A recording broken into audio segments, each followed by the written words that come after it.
Palakpakan natin ang Diyos na tapos na ang ating mensahe.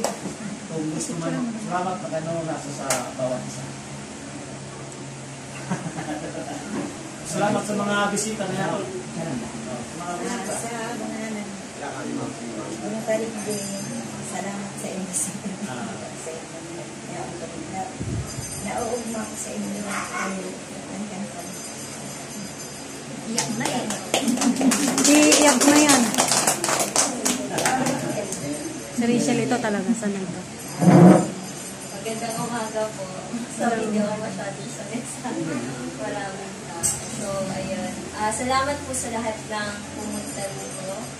At salamat din po kay Pastor sa time na kanyang itinalo dito sa amin. Naipag-pray yung bahay. At talagang nagpapasalamat kami sa Panginoon dahil kung wala yung grace ng Panginoon, wala po kaming bahay. So, glory to God. Malaki rin po yung pinagbago from the start, from the scratch na kubo. At ito na nga po, binigay ng Panginoon sa tulong ng Diyos.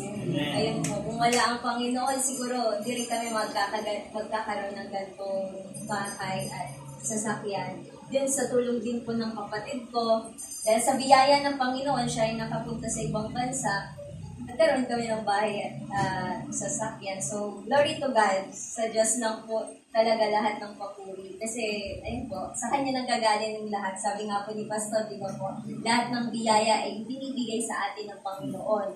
At talagang, ayun, trust lang, magtiwala sa Diyos. Dahil ang Lord yung nagbibigay ng blessings sa bawat isa. Proven and tested na po yan. So, talagang praise God. At nagagala kami dahil kaisa po namin kayo sa pag-bless ng bahay na to. Glory to God po. Salamat po sa lahat.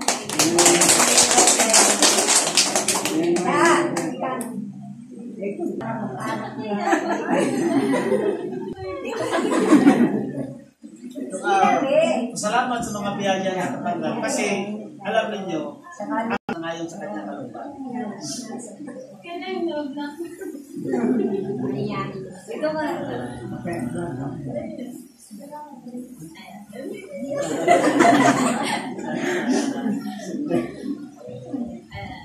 Sa lahat po nang pumunta, maraming salamat po.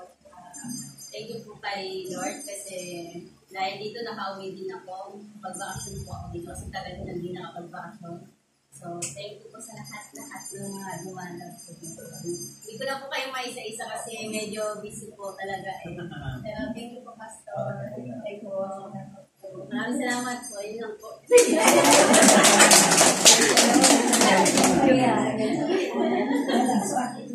Salamat ka sa kagalakan, O Lord God, na nanahiling ko, Panginoon, na yaon sila mo niya, O Lord God.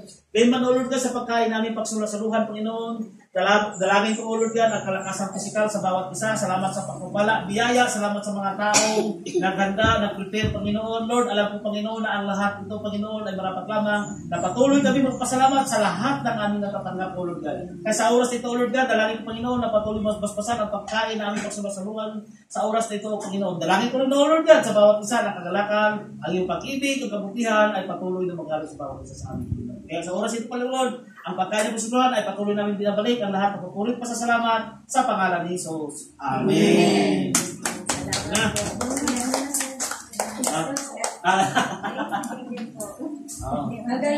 Wait lang pa.